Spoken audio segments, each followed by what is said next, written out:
Hi! Welcome back to Learn with Kinkay. Ang pag-uusapan natin ngayon na parang ituturo ko sa inyo ay kung paano mag-add ng iyong payment method using your GCash dito sa iyong Google account. Pasok ka sa Play Store at pagkatapos tap your profile sa may taas. And then meron kang makikita dyan na payments and subscription.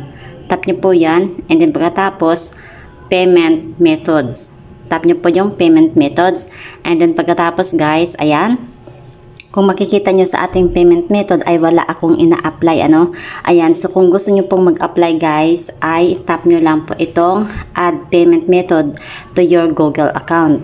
So mamimili ka dito sa may bandang baba kung ano po yung gusto nyong i-add. Just for example guys, kung gusto nyo mag-add ng Globe Telecom Billing, or add credit or debit card, add PayPal, add ShopeePay, and meron ditong add GCash. So kung mag-add ka ng GCash guys, ay sabi dito makatanggap ng 29 pesos reward mula sa GCash pagkatapos ng una mong pagbili sa Google Play na magkahalaga ng 49 pataas. May mga nalalapat na tuntunin ng partner. To proceed your transaction, just tap more payment settings. At pagkatapos, just tap payment method. Tapos meron kang makikita na add payment method. Tap mo lang yan.